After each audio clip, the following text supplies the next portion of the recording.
Selamat malam, Bapak Ibu Saudara, salam sejahtera Tuhan Yesus menyertai kita semua.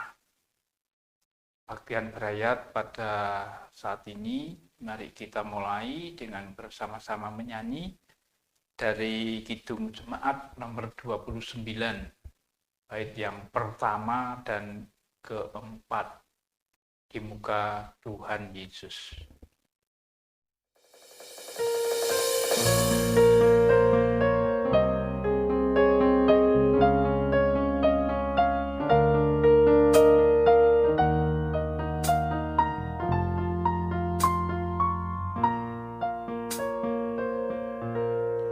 Di muka Tuhan Yesus, betapa hina diriku, ku bawa dosa-dosaku di muka Tuhan Yesus, di muka Tuhan Yesus, ku dapat kasih sayang-Nya, hatiku pasrah bersarah di muka Tuhan Yesus. Marilah kita berdoa. Dalam kasih setiamu Tuhan, kami bersyukur karena pada saat ini kami boleh mengadakan kebaktian berayat. Biarlah apa yang kami lakukan pada saat ini membawa kami semakin dekat dengan Tuhan. Kuasai hati pikiran kami, juga seluruh anggota berayat untuk mendengarkan sabdamu. Kami juga berdoa bagi saudara-saudara kami yang mungkin saat ini dalam keadaan lemah fisik, kiranya Tuhan memberkati mereka. Kami serahkan rumah dan hati kami penuhi dengan kuasa roh-Mu. Berfirmanlah kepada kami anak-anak-Mu mendengarnya. Dalam Kristus kami memohon. Amin.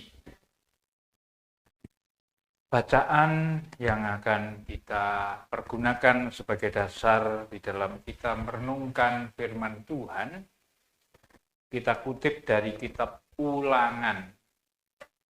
Kitab Ulangan pasal 31, kita baca ayat 1 sampai ayat 8. Demikian dinyatakan kepada kita.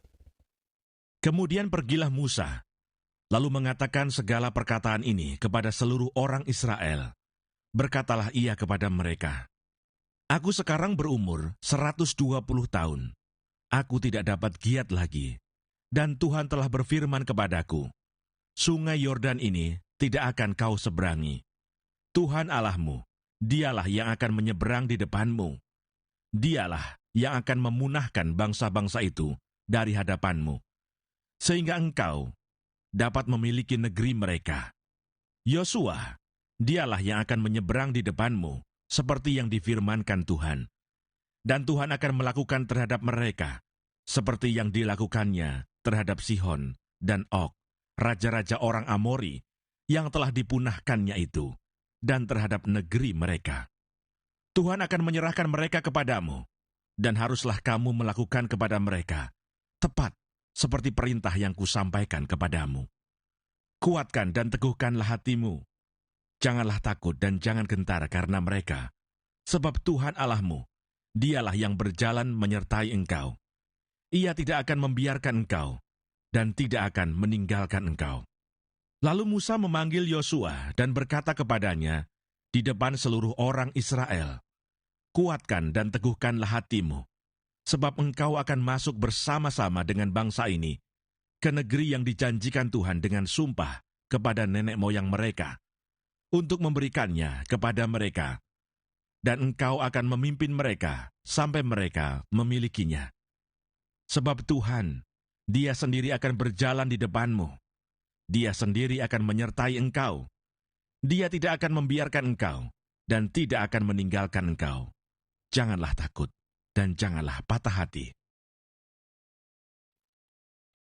Berbahagialah kita yang membaca dan melakukan firman Tuhan. Amin. Saudara-saudara, tema yang kita angkat pada saat ini, jangan patah hati. Patah hati itu hancur karena takut. Bacaan yang kita baca bicara tentang pengangkatan Yosua menjadi pengganti Musa selaku pemimpin umat Allah. Musa sudah tua. Musa sudah tidak dapat giat lagi. Bahkan Musa sudah tidak dapat melanjutkan lagi. Musa sudah selesai menjalankan tugasnya. Oleh karena itu, tugas Musa sebagai Nabi Allah yang sudah selesai itu, diangkatlah Yosua menjadi pengganti Musa.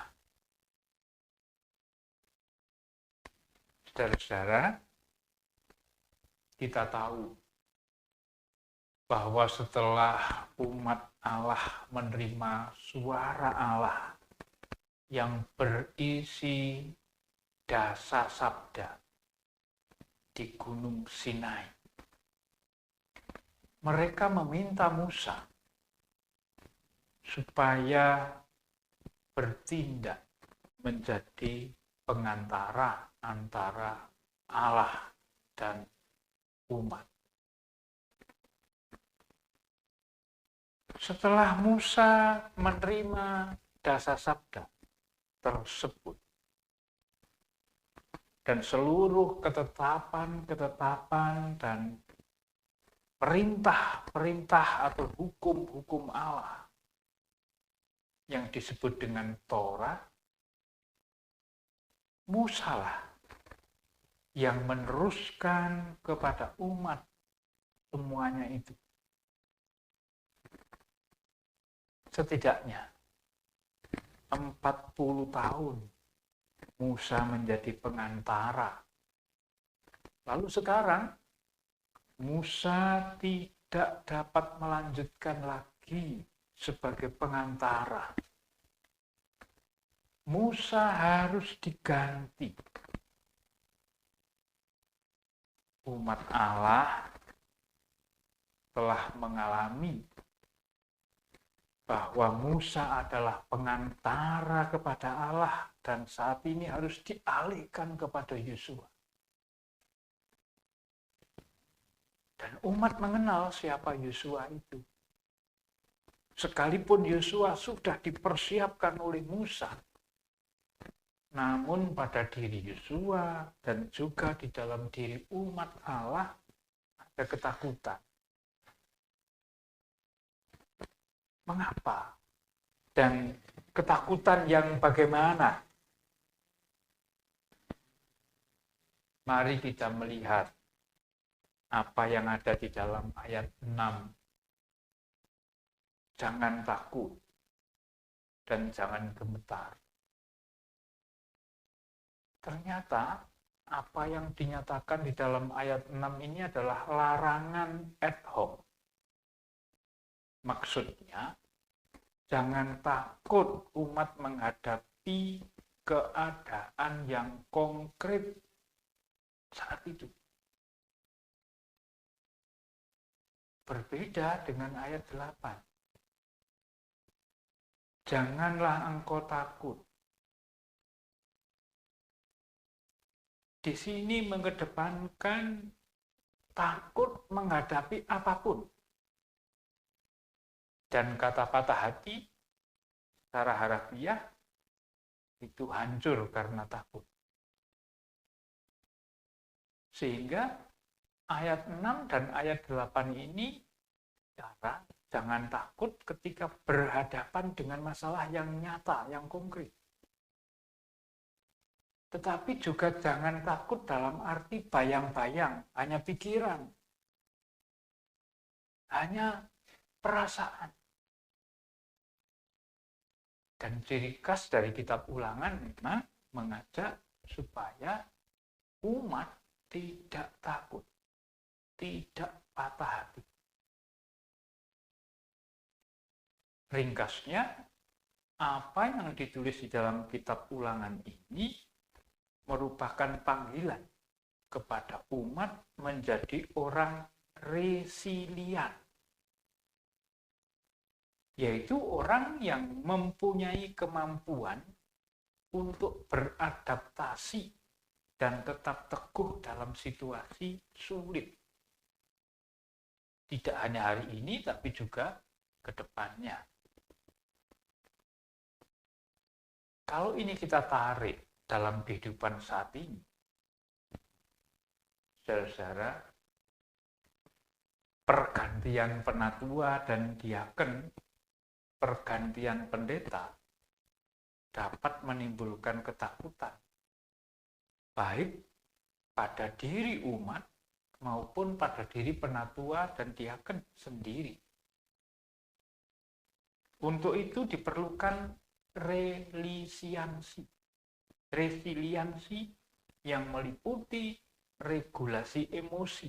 Bagaimana kita menata emosi kita? Kemampuan untuk mengendalikan emosi di bawah tekanan. Kita juga perlu pengendalian impuls-impuls. Kemampuan untuk mengendalikan keinginan, dorongan, kesenangan, serta tekanan yang muncul. Kita diharap menjadi orang yang optimisme, memiliki harapan pada masa depan, dan percaya dapat mengontrol arah hidup. Kita juga dipanggil untuk menjadi orang yang empati, mampu membaca tanda-tanda zaman, tanda-tanda psikologis dan emosi dari orang lain, sehingga kita bisa memahami mereka dengan baik. Kita juga harus mampu menganalisis penyebab masalah. Adalah cara yang biasa digunakan untuk menjelaskan suatu hal yang baik dan yang buruk yang terjadi pada dirinya. Mengapa hal ini terjadi? Dan orang bisa menjelaskan. Lalu orang bisa mempunyai keyakinan, efikasi diri. Kemampuan pada diri sendiri untuk menghadapi dan mencegah masalah-masalah dengan efektif. Saudara, kitab Ulangan mengajak kita jangan patah hati. Jangan hancur karena takut. Kita dipanggil oleh Allah supaya mempunyai kemampuan untuk beradaptasi dan tetap teguh dalam situasi yang sulit. Karena yakin pemimpin utama hidup kita adalah Allah sendiri. Saya ulangi, karena pemimpin utama hidup kita adalah Allah sendiri. Tuhan memampukan saya dan saudara untuk menjadi orang yang kuat. Amin. Mari kita sekali lagi menyanyi dari Kidung Jemaat 263, bait yang pertama dan kedua, yang telah menang.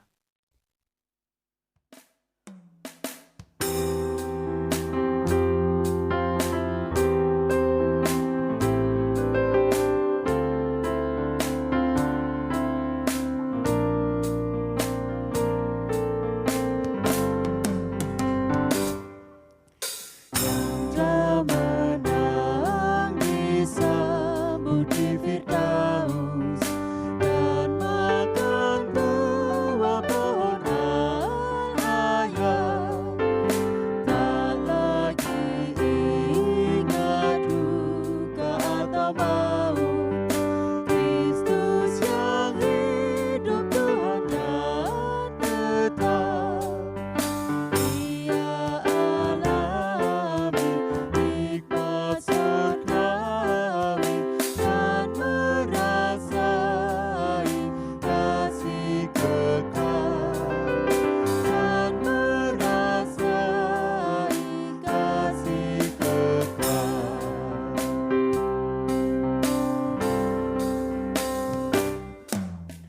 Yang telah menang kelak mendapat juga roti surgawi jadi pangannya. Kesaksian nyata pernah terlupa, dan nama baru diterimanya.